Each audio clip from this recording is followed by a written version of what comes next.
guys, it is Tristan with Nerdets Newsstand, and we are going to talk about the season finale of Peacemaker, episode 8. So first off, spoiler warning, if you haven't watched it yet, go away in the nicest way possible. Why, first off, and go away, because I had somebody yesterday, very early in the day, before I even had a chance to watch it, literally spoil me in their thumbnail. I'm sorry, it's rude. I was annoyed. I unsubscribed from so many channels yesterday. If you put spoilers in your thumbnail in the nicest way possible, fuck you.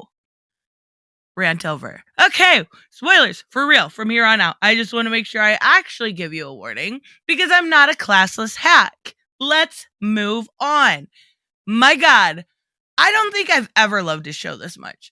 I'm not kidding. I loved Gotham. I loved The Boys. I love Doom Patrol and Stargirl.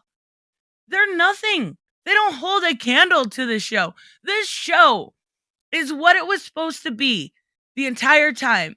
This show was entertaining from the first note to the last. This show had me guessing every single step of the way and getting every single one of those steps wrong. I mean, even in my last review, I'm like, Adebayo's gonna sacrifice or something. No. Every single theory I had was wrong.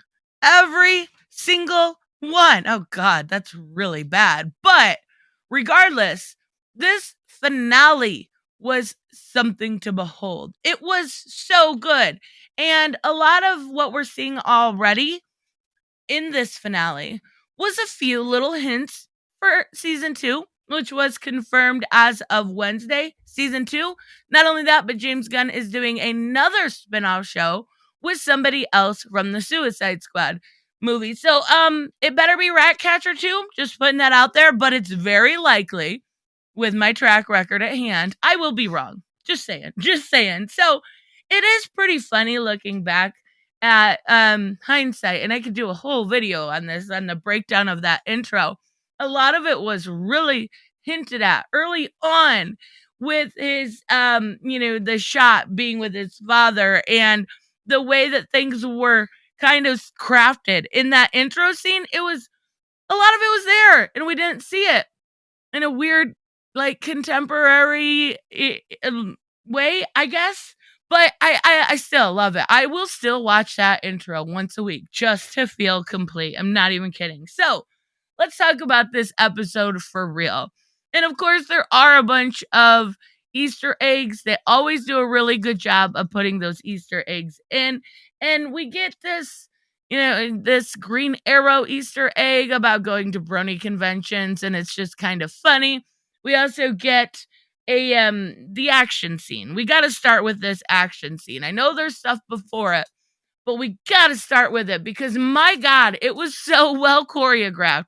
And so, I was yelling out loud, like, at some of the scenes. But what got me was the thought of Harcourt dying. Now, going back to my very first review of episodes 1 through 3, I didn't even call her by her name. I called her Barbie because I felt like she was going to be one of those characters that didn't matter to me by the end. And now I am almost in tears at the thought of her dying, even though I did know she does make a cameo in Black Adam, so I knew she was going to survive. But I'm like, what if that happened before? What if she's going to die? Is this the end of Harcourt? Please. And then Economos trips and breaks his leg. And that's one thing that's so great about James Gunn is he does a great job at battling and balancing emotion. You go from screaming because the action is so good, and then you go to almost crying because Harcourt has blood coming out of her mouth and she's not really gonna likely make it. And then you're laughing at a jackass falling over. Like, it's such a good balance. Even when it comes to stuff like calling him Diebeard the entire time. He comes through and says it's because, he's never really had a girlfriend and he wants to impress girls, but at the core of it, Economos is lazy and doesn't, and it's so well done. It really is. And that action scene was phenomenal. But I even had somebody ask me about this yesterday in my comment section. The butterfly reveal, right? So we get this reveal. And from the very beginning, we have had a little bit of hints that the butterflies weren't necessarily who we thought they were or 100% evil. And they're not. They're just, taking away free will and killing people. So not 100% evil, just 99, right? Their intentions are good, but they're going about it the wrong way. That's the best kind of villain. Somebody like Dr. Freeze, Mr. Freeze, Dr. Freeze, Mr. Freeze, who is going about getting Nora the help she needs the wrong way, but his intentions are pure, right? And that's what we see from the butterflies. So we have 3 significant parts I want to talk about in this reveal. They came from another planet. They were a brand new character. They were not the Reach. Shocker, right? And they came and they wanted to help because they knew what happened to their planet. So the first thing they say is ignoring science in favor of populist leaders who tell you that the floods and fires and the disease are unrelated to your own actions. Perfect example of what happens today. That is exactly what people do. People ignore science all the time. And I know it's almost become a meme at this point when people say, but the science, it's because it's ignored so often from the people that say facts and evidence, and then ignore literal facts and evidence. So then he says valuing profit over survival. And this could mean a great deal of things, right? But a lot of it, I do believe, is still related to culture change or climate change. Companies not being more worried, cutting corners, not necessarily looking at the bigger pictures, not necessarily worrying about emissions or how environmentally safe they are because it's cheaper, right? They don't care about survival. They care about profits. And then treating minor inconveniences as assaults on your freedoms. But my freedoms! This is all about the mask mandates, right? And the vaccine mandates. Yeah, I think I'll let that one go because I think most of you know how I feel. I don't have an I can't say that most nurses have an issue with wearing a mask. Just gonna put that out there. So I loved it. I thought this was a phenomenal reveal, and it was an even better reveal when Christopher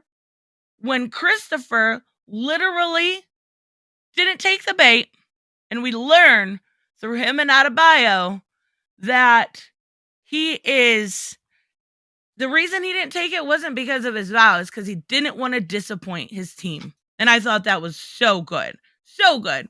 So, of course, what I was spoiled on and still very, very mad at all those people for was the Justice League reveal. We get the silhouettes, of course, of Wonder Woman and Superman because those are very, very expensive people. And I thought it was done really well with those two. Like, you knew who they were, but it didn't need to be overly mentioned. Aquaman was shooting, and the Flash had just wrapped up shooting.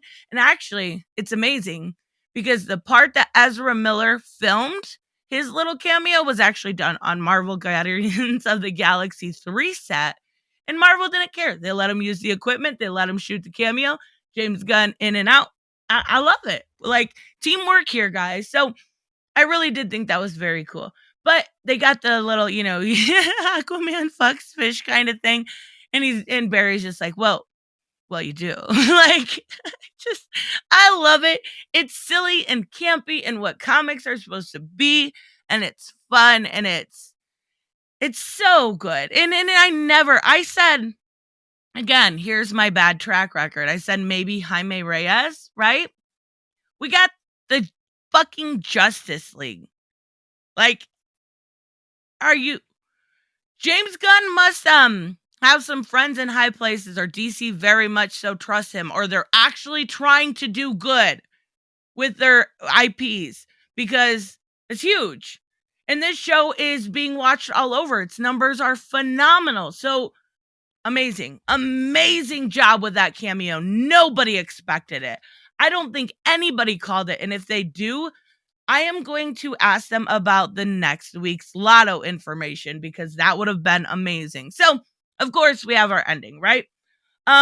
We do see some stuff hinted at for season 2, and mostly what we're seeing is Amanda Waller being dismantled as the leader of Task Force X and the metaphorical demons that Christopher is going through. During an action scene, we actually, when they're looking for a helmet, we see Christopher's father show up for the first time and then again on the porch at the very end.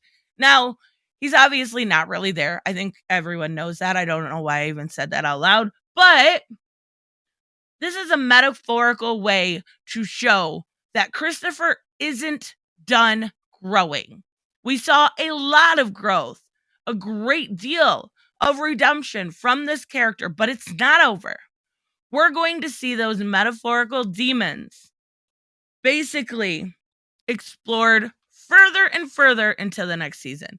And I really think that's great. By the end of next season, he'll be even more of an in-depth character, more relatable. I love it. I think it's a great way to go about it because daddy issues are severe, male or female.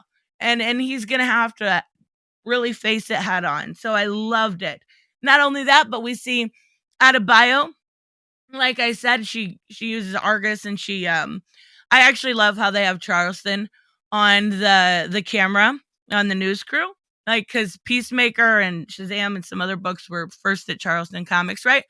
But she does, rat her mom out. She does the right thing, and she is now Peacemaker's second BFF, right behind Eagly. It's pretty good. It's pretty good for a woman that literally ratted him out.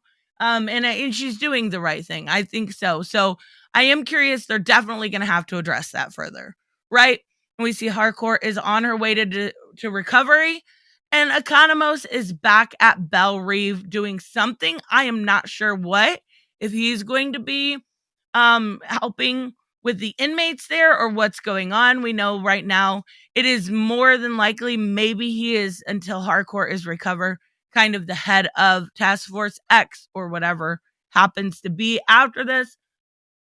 But my God, like, I can't say enough good. From the music to the tone to the way it manipulates your emotion from beginning to end, this show is pure perfection. Let me know, of course, what you guys think down below. I will see you in the next one. Bye-bye.